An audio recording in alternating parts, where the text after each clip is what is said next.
शहर के बाहर एक पुराना स्पोर्ट्स कॉम्प्लेक्स था।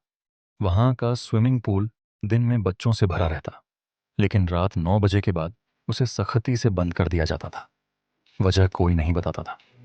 बस इतना कहा जाता, रात में पानी गिनती करता है।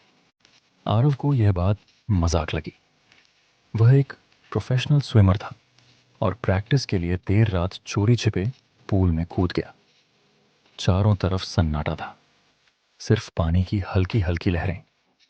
जैसे ही आरव ने पहला लैप पूरा किया, उसने सुना एक। वह चौंका। आवाज पूल के अंदर से आ रही थी। उसने सोचा शायद इको होगा। दूसरा लैप, दो। अब उसकी सांस तेज हो गई।